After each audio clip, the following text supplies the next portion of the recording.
പുസ്തകം എടുക്കാം, 32-ാം അധ്യായത്തിൻ്റെ 11-ാമത്തെ വാക്യം ഒന്ന് വായിക്കാം. അവിടെ നിൽക്കത്തില്ല, ദൂതിലോട്ട് കയറുക. ദൈവത്തിന് സ്തോത്രം. ഹല്ലേലൂയ.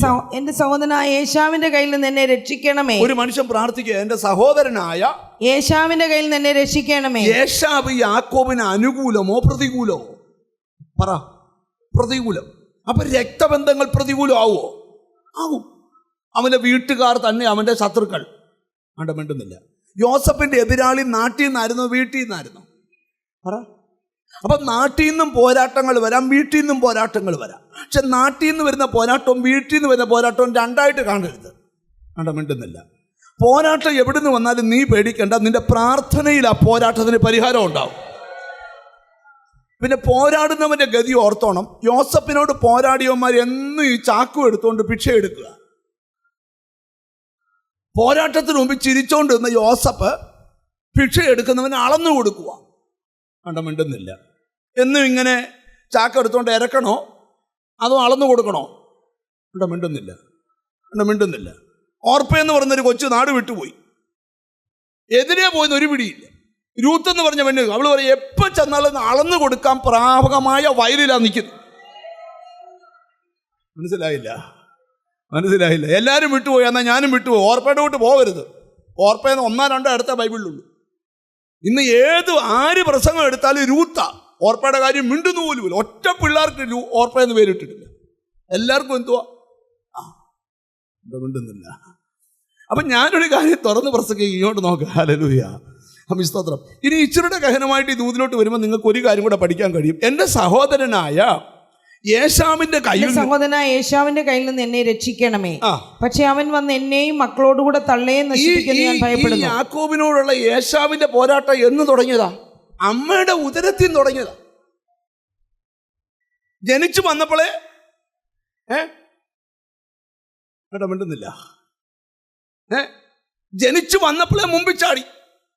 പക്ഷെ യാക്കോബ് കുതികാലെ പിടിച്ചു എന്ന് പറഞ്ഞാൽ നീ എത്ര മുമ്പിൽ പോയാലും നിന്നെ എന്ത് ചെയ്യത്തില്ല, വിടത്തില്ല. ഞാൻ മുമ്പിൽ പോവും. ഇത് വെളിപ്പാടി കണ്ട പൗലോസ് റോമാലേഖനത്തിൽ എഴുതിയൊരു കാര്യമുണ്ട്. എന്താണെന്നറിയോ? ഒരാളെ ദോഷിച്ചു, സ്നേഹിച്ചു, മറ്റവനെ അവൻ തെറ്റി അല്ല, നിനക്കാണ് മുമ്പിൽ പോകാനുള്ള വിളി. മിണ്ടുന്നില്ല. നിന്റെ വീട്ടിൽ നിന്ന് എല്ലാവരെയും കണ്ടിട്ടില്ല, പക്ഷെ ഒരാളെ കണ്ടിട്ടുണ്ട്. അത് നീ തന്നെയാണ്. നിങ്ങളുടെ അകത്ത് ഉറപ്പുണ്ടോ? എത്ര പേരുടെ അകത്ത് ഉറപ്പുണ്ടോ? അത് ഞാൻ തന്നെയാണ്. അത് എൻ്റെ കുടുംബത്തിൽ നിന്ന് എന്നെ തന്നെയാണ്. അതിൻ്റെ കാരണം എന്താ? ആര് നിന്റെ കാലെ പിടിച്ച് പുറകോട്ട് കൊണ്ടുപോയാലും ഒരാമയും വരുന്നില്ല. ഹല്ലേലൂയ. അതിൽ നിന്നെല്ലാം ദൈവം നിന്നെ വിടുവിച്ചുകൊണ്ട് വരും. ഒരാമയും പറയണം. യാബോക്കടവിൻ്റെ തീരത്ത് ആരെത്തി? യാക്കോബ് എത്തി. ആര് വരുന്നുണ്ട്? ഏശാവ്. പക്ഷേ ഒരു പ്രാർത്ഥനയാണ്, കർത്താവെ എന്തോ ചെയ്യണം? അല്ല സഹോദരനായ ഏശാവിന്റെ കയ്യിൽ നിന്ന് രക്ഷിക്കണമേ. എന്നെ എന്ത് ചെയ്യണം? രക്ഷിക്കണമേ. അനുഗ്രഹിക്കണമെന്ന് പറയുന്നതിന് മുമ്പത്തെ പ്രാർത്ഥന എന്തുവാ? രക്ഷിക്കണം. ഇന്ന് ദൈവം ദൂത് പറയാ ചിലരോട്, നിന്നെ രക്ഷിക്കുകയും ചെയ്യും, നിന്നെ അനുഗ്രഹിക്കുകയും ചെയ്യും. എന്നിട്ട് അടുത്ത ഭാഗം കൂടെ നിങ്ങൾ ശ്രദ്ധിച്ചു കേട്ടെ. ഹല്ലേലൂയ. പക്ഷെ അവൻ വന്ന് എന്നെയും മക്കളോടുകൂടെ തള്ളയെ നശിപ്പിക്കുമെന്ന് ഞാൻ ഭയപ്പെടുന്നു. നീയോ, ഞാൻ നിന്നോട് നന്മ ചെയ്യും, നിന്റെ സന്തതിയെ പെരുപ്പം കൊണ്ട് എണ്ണിക്കൂടാത്ത കടൽക്കരയിലെ മണൽ പോലെ ആക്കുമെന്ന് അരുളി ചെയ്തുവല്ലോ. ഈ ടെൻഷൻ വരുമ്പോഴായി വാക്തത്വം ഒക്കെ ഉറക്കെ പറയുന്നത്. കർത്താവേ, നീ എന്നോട് പറഞ്ഞിട്ടുണ്ടല്ലോ ഞാൻ നിന്നോട് നന്മ ചെയ്യും, ഞാൻ നിനക്ക് നന്മ ചെയ്യും. അത് ആദ്യമൊന്നും മനസ്സിലായില്ല. ആദ്യമൊന്നും ആ ദൂത് കേട്ട ആമിയും പറഞ്ഞില്ല. പക്ഷെ ഇവിടെ വന്നപ്പോൾ അറിയാതെ ആമിയും പറയും. കാരണം ദൈവം പറഞ്ഞിട്ട് നീ എനിക്ക് എന്തോ ചെയ്യാമെന്ന്? ഞാൻ നിന്നോട് നന്മ ചെയ്യും, നിന്റെ സന്തതിയെ പെരുപ്പം കൊണ്ട് എണ്ണിക്കൂടാത്ത കടൽക്കരയിലെ മണൽ പോലെ ആക്കുമെന്ന് അരുളി ചെയ്തുവല്ലോ. അങ്ങ് ദൈവം അരുളി ചെയ്ത കാര്യമൊക്കെ ഇവനെ ഓർത്തോർത്ത് പറയുക. നിങ്ങൾക്ക് മനസ്സിലായില്ലയോ? അല്പം താഴോട്ട് പിന്നെ നിങ്ങൾ വീട്ടിൽ ചെന്ന് വായിക്കണം. അവിടെ എഴുതിയിട്ടുണ്ട്, കൊല്ലാൻ വന്നവൻ ചുംബിച്ചേച്ച് പോയി. അതിൻ്റെ കാരണം എന്താ? അതാണ് തമ്പുരാൻ നിന്നെ രക്ഷിച്ചാൽ, ദൈവം നിന്നെ രക്ഷപ്പെടുത്താൻ തീരുമാനിച്ചാൽ, നിനക്ക് എതിരാളികൾ പോലും. ഇനി ബൈബിളിലൊരു വാക്യമുണ്ട്, എന്നെ ശ്രദ്ധിച്ചിരിക്കാൻ പറയാം. മറ്റൊരർത്ഥത്തിൽ പറഞ്ഞതാണ്, ഒരിക്കലും നീ അവരുടെ പക്ഷമാകത്തില്ല, അവർ നിന്റെ പക്ഷമാകും.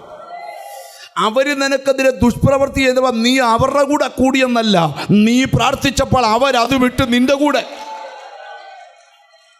ഓ ഹല്ലേലൂയ. ഇനി രണ്ടാമത് പറയുകയാണ്, ദാവീദ് പറയുകയാണ്, കർത്താവേ ഹല്ലേലൂയ, നിന്റെ അവകാശത്തെ എന്ത് ചെയ്യണം? നീ അനുഗ്രഹിക്കണം. ആമി അവകാശം എന്തുവാ ബൈബിളിൽ ഒരു നീതിമാന്റെ അവകാശത്തിന്മേൽ ദുഷ്ടന്റെ ചെങ്കോൽ. എന്തുവാ അവകാശം? മക്കളെ യഹോവ നൽകുന്ന നിന്റെ തലമുറയെ അനുഗ്രഹിക്കണമെന്ന ഒരാമയും പറയണം. ഈ ദിവസങ്ങളിൽ ആരോടൊക്കെയോ ദൈവം ദൂത് പറയുക, നിന്റെ തലമുറയെ അനുഗ്രഹിക്കും. തലമുറ ഇല്ലാത്തവർക്ക് തലമുറയെ തന്നനുഗ്രഹിക്കും. തലമുറ യേശുവിൻ്റെ നാമത്തിൽ എവിടൊക്കെയോ ഇനി മൂന്നാമത്തെ കാര്യം പറയുകയാണ്, യഹോവേ അവരെ നീ മേയിക്കുന്ന ആട്ടിൻകൂട്ടമാണവർ, അവരെ മേയിക്കണമേ. എത്ര പേർക്ക് ആഗ്രഹമുണ്ട് ഈ ഇടയൻ വേണം നിന്നെ മേയിക്കാൻ?